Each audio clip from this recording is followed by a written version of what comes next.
Welcome back, You're Not Alone family, to the You're Not Alone podcast, hosted by yours truly, Mbot, making beauty out of testimony. And for those just joining us, the purpose of this podcast is to do life together, to remind each other that we are not alone in our darkness. Elohim Yahshua is the light that frees us from the dark places. Today's episode is going to come with a disclaimer. We'll be talking about a heavy topic today, about suicide. Okay. Story time, guys. Story time. So, I'm going to tell you about the time when I felt most abandoned in my entire life, where I felt like I was truly alone. And that was back in 2001, before the towers, I think, or after. Either way, I was like 11, 12 back then. And so I was going through some things emotionally with panic attacks and anxiety. And I was in 6th grade, and I remember sitting in class and I felt like I was dying. I literally felt like I was dying. I could not explain the feeling, the situation. Only thing that would go through my head was like, you know, those car games where you're driving the car and you can see you can see the car, but then you can switch modes to like it's a real car and you're driving and all you can see is the steering wheel versus what you can see is the car, ahead of you. And something clicked in me, was like, why can't I see myself?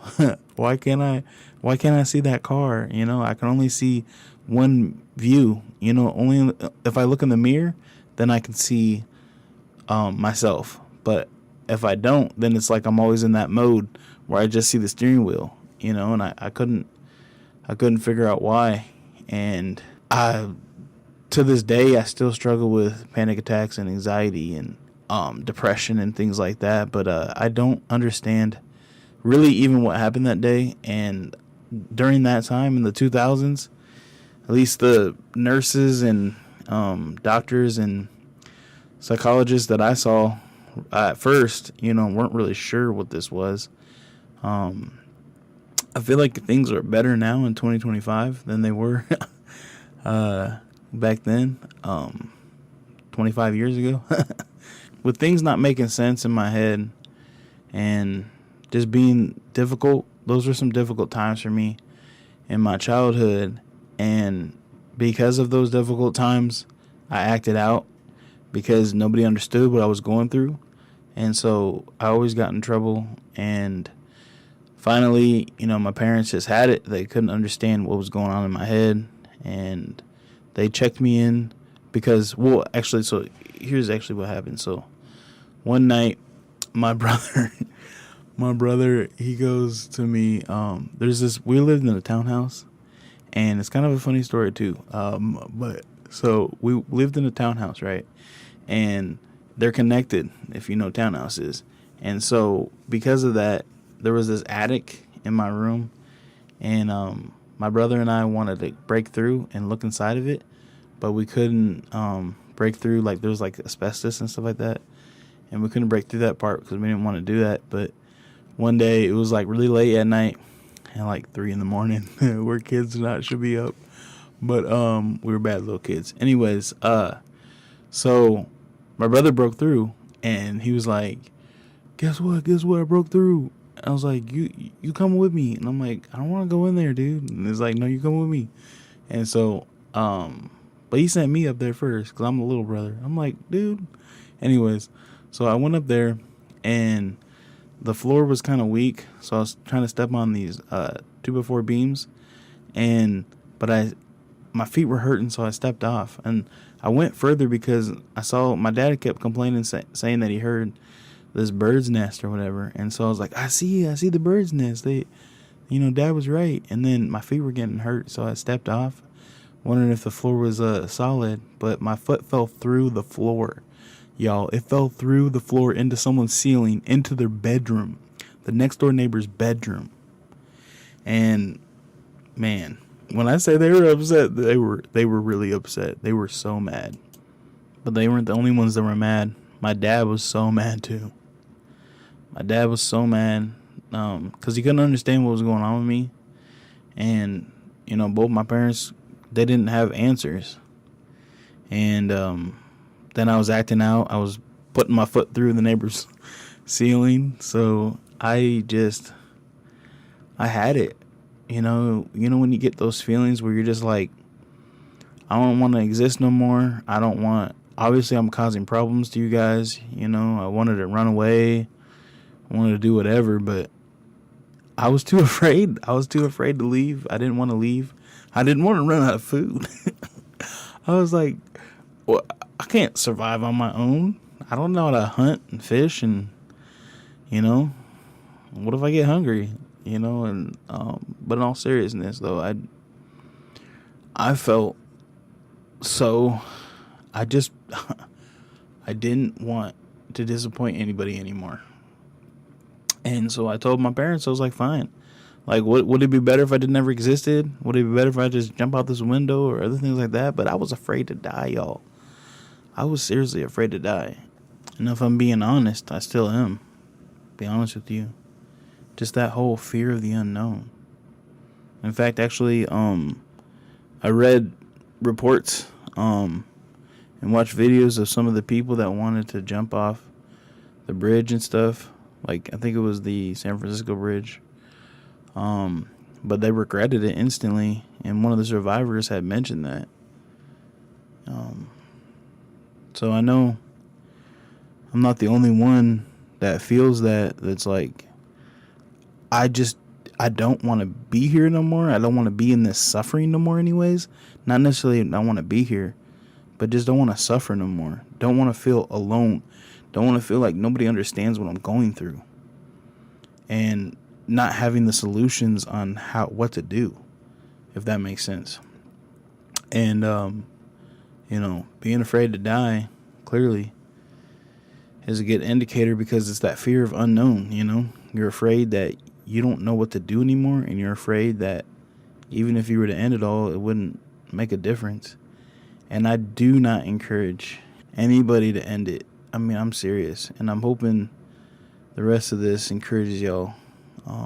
And I'm going to point out different signs to help your loved ones as well. And if you're also listening and you're feeling like this, please, there's help and there's resources, and I'll give the suicide number as well. But again, this is not a paid promotion either. This is just something that's on my heart. So back to the story. I was placed then in this hospital for young adults, for kids, basically. And I was put in there, and at this point, I never really spent time away from home. And I had to spend like 3 days there, and then a week afterwards too, because they couldn't figure out what was wrong with me. And then I started freaking out. And so when I started freaking out, they decided to place me in care. And so it wasn't until I got there that I realized it was for suicide. Anyways, when I got in there, they took everything from me, shoelaces, everything. They didn't want you to be able to hurt yourself while you're in there.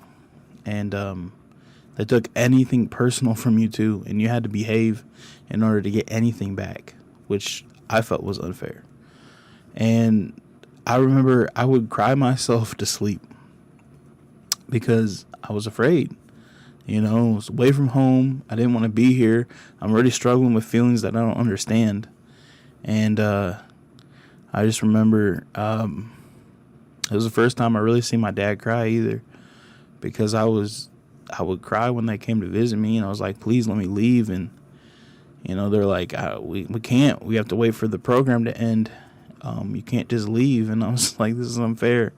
I would literally cry myself to sleep, and I would wake up and they'd be drawing blood, but they couldn't get it out of my hands, my arms, so they would try to get it out of my hands and stuff. It was probably the worst experience of my entire life. I would cry myself to sleep, and I would talk to the Father, and I just couldn't understand what was going on. But I felt abandoned. I felt lost. And when I think about it, it's just like it brings up some interesting bad memories. I don't even know why I'm like snickering, but it's just I guess I'm deflecting. But in all honesty, it's just that's kind of, I wanted to talk about these topics because, well, one, at my job, just last night I saw they started putting up flyers for suicide awareness. I know we had 2 people commit suicide at my job not too long ago, and it's just interesting that they're starting to put this stuff up now. But that's kind of also the purpose of this podcast too, right? Is to let people know they're not alone. To let me share my feelings and hopefully, in other people's stories, and hopefully be able to bring awareness and for people to know they're truly not alone in this world, and they could feel isolated, but you're not. And that God, Yahweh, He loves you. And even in my times when I felt completely alone in there, like I'm being very vulnerable with you guys today, sharing that story, but He never left me. He never did. I may have felt alone, but I talked to Him like my best friend every day that I was in there, and I got through it. I really did. I got through it. And to this day, I will have moments where I feel isolated again, kind of like back then, but I don't necessarily cry myself to sleep anymore. But I need to spend more time crying out to Him too, though, because I get more nowadays, I just get more distracted. Instead of feeling my feelings, I get distracted in TV shows or something else like that. But I just want you guys to know that your feelings do matter and that they're important, and you should share them. You should not keep them inside. And kind of what I'm doing here now is I'm sharing. I'm not trying to keep anything inside. And I hope you guys do the same. You guys share your feelings. Share them with loved ones. Share them. Start a podcast and share them on a podcast. Just don't keep them in. And definitely cry out and talk to the Father. I have a couple Bible verses as well. Psalms 56:8 says, "You have counted my wanderings. You put my tears into your bottle. Are they not in your book?" So this came from David when he was running. And he was running from Saul. And he felt alone. He felt isolated. And honestly, I don't think Yahweh has this big bottle that He's holding all your tears in. But maybe this is just something that made him feel better in knowing, because Yahweh doesn't forget. That's one thing that I can guarantee you absolutely, because He's there for every moment that you're going through, and He does not forget. Now, whether He actually has a bottle with all your tears in it, I know for sure that they are in His book, though. They were in the book of life. He records your life. He loves you more than anyone could possibly love you. He loves you more than that. And it just goes to show, like, even on my moments when I was crying, maybe He brought this up to remind me that He was there and He never left me. And that's the thing about Him. He doesn't leave you. And He's there every moment of the way. And I know that it sucks to be going through a hard time. But here's another encouragement. From Psalms 23:4. "When I walk through the valley of the shadow of death, I will fear no evil, for You are with me. Your rod and your staff, they comfort me." That's an iconic verse. And it's an iconic verse for me, especially because those are some dark times in my life. My dark times aren't always over. Sometimes I still face things. But the thing is that He's like a shepherd, guys. He's a shepherd. That's what that means. And his rod, it says, "When I walk through the valley of the shadow of death, I will fear no evil, for You are with me. Your rod and your staff, they comfort me." So it's your rod and your staff. That's a shepherd's staff. So what a shepherd would do is, he'd fight, and he'd also pull close, and he'd protect. And so he fights your battles. He hears your tears and he collects them, and he wants you to know that he hasn't forgotten a single thing that's happened in your life. And for those moments that need justice, he will give you justice. But he wants you to know that you're not alone. You are not alone, and he cares about you and he loves you. He hasn't left me nor forsaken me, and he hasn't left nor forsaken you. He doesn't do that. That's not the God I serve. That's not Yahweh. That's not Yeshua. And here's the thing about Yeshua. Here, let me give you another Bible verse about Yeshua. This comes from Matthew 18:12. What do you think?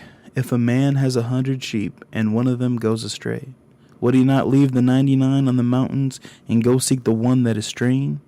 And here's 13. And if he shall find it, truly I say to you, he rejoices more over that sheep than over the 99 that did not go astray. And then 14. This is not the desire of your Father who is in heaven, that one of these little ones should be lost. I don't know if you realize how powerful that is, but it is extremely powerful, because he's telling us that not even one person he wants to be lost. So not only has he told us that he walks beside us, he's also told us that he remembers everything that we've been through. But he also says that even if you are just the one, I will come and I will rescue you. So you are not alone. You are not alone.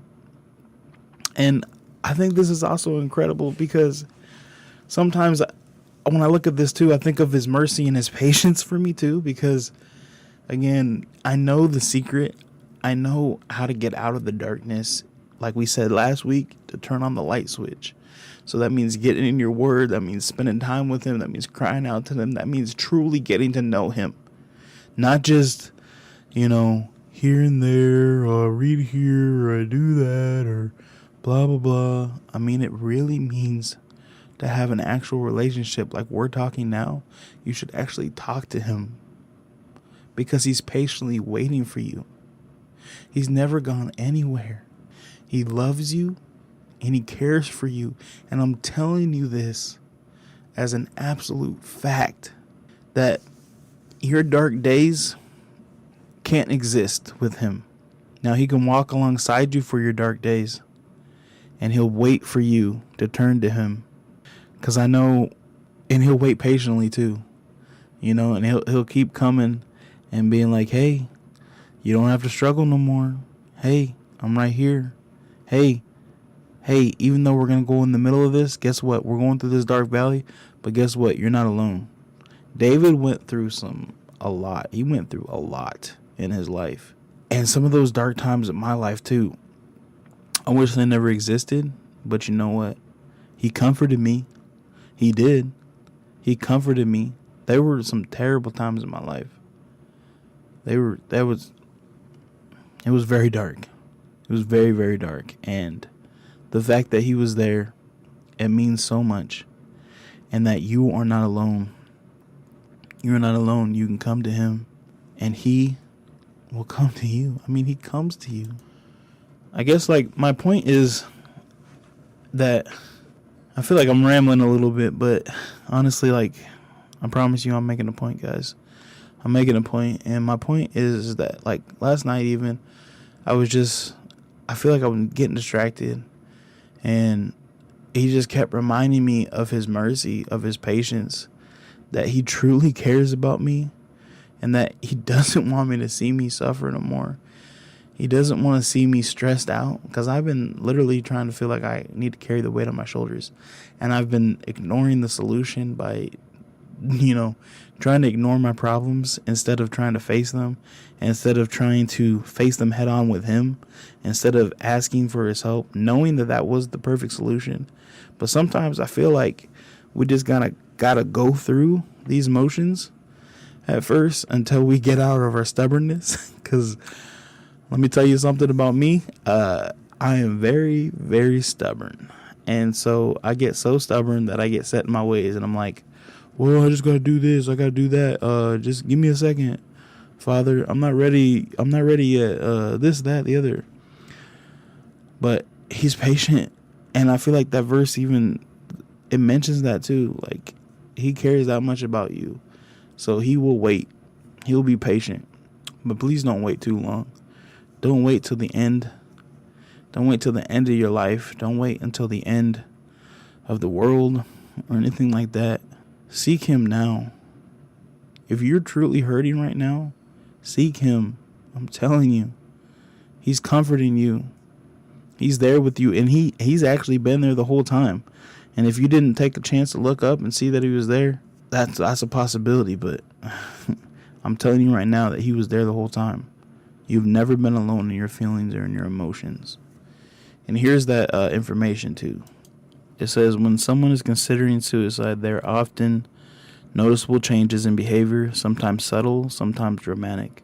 These changes can become more concerning when they are tied to a recent loss, traumatic event, or major life change. Recognizing the warning signs can help you support someone in need. Most people who die by suicide show one or more of these signs in either what they say or what they do. And if you're concerned, don't wait, take action. If someone is in immediate crisis, confidential support is available 24/7 through the Suicide and Crisis Lifeline. It looks like it's 988.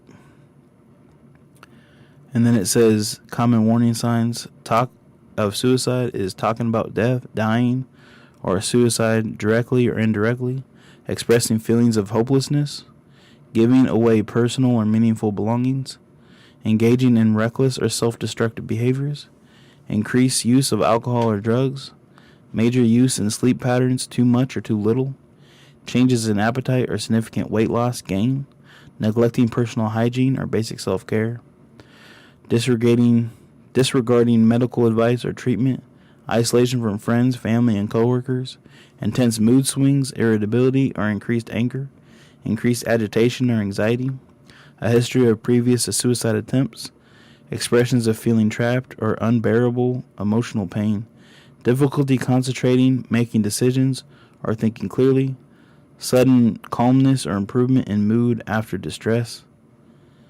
So, like, I know a lot of this is also parts of depression too, which I've felt these things.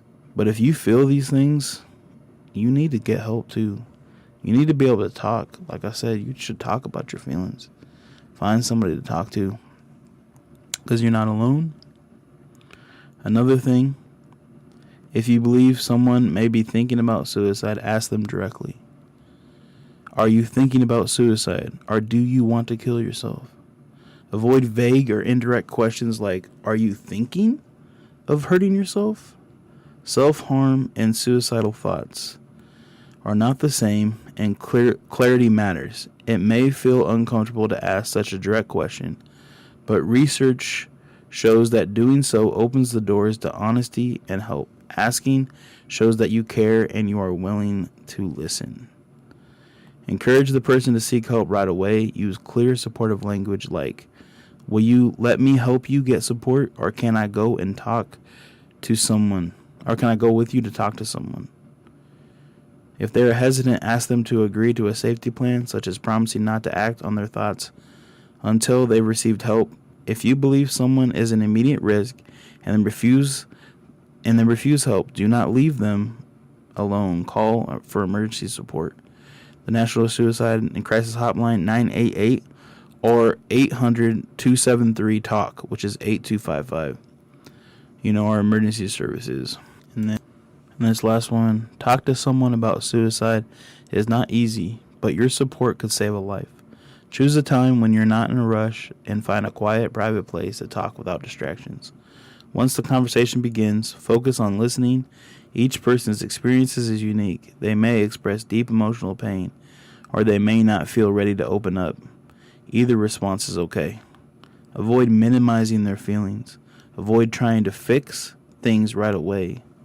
Ask open, gentle questions when appropriate, and let them know you're there no matter what. If someone talks about wanting to harm themselves or shares a specific plan, don't leave them alone. Stay with them. Offer to contact a family member, counselor, or emergency services. Remain calm, compassionate, and reassuring. Share the Suicide and Crisis Lifeline, which is that 988, and offer to help them find additional resources. Again, you are not alone in helping. In fact, this is a call to action to all of you. If you know someone that's hurting, or if you yourself is hurting, open up and talk to somebody. And actually, in matter of fact, text somebody you're not alone today. Text somebody you're not alone and ask them how they're doing. Type in wellness check and just check on somebody today. Check on somebody you haven't checked on in a long time. If you're listening to this, please check on somebody. I also wanted to share a poem that I wrote, When Your Love Makes Way. As the clouds begin to gray and my feelings start to sway, lights go dim, life feels slim. Is death what I fear? Is presence growing near? Bitterness, hate, deceit will lead to my defeat, all consuming. Ring the bell, I'm losing, fade to black. Is this an attack? Elusive emotions, complicated notions. The eyes falter at the sight of rain. The mind knows this brings pain. The heart feels no satisfaction. Love must come into action. Pain, when embraced by love, can throw out a dynamic shove. Emotions don't last despite contrast. Eternal gain to the world is insane, yet I remain in utter seclusion. Your love is no illusion. Taken by your hand, lifted up to stand, your love is grand. Lies come out as my voice begins to shout. Depression won't stay when your love makes way. Thank you, guys. And to conclude this, I want y'all to know that y'all are beautiful works of art. Y'all are Yahweh's masterpiece. And y'all are loved and valued more than you can fathom. Thank you. And bot out.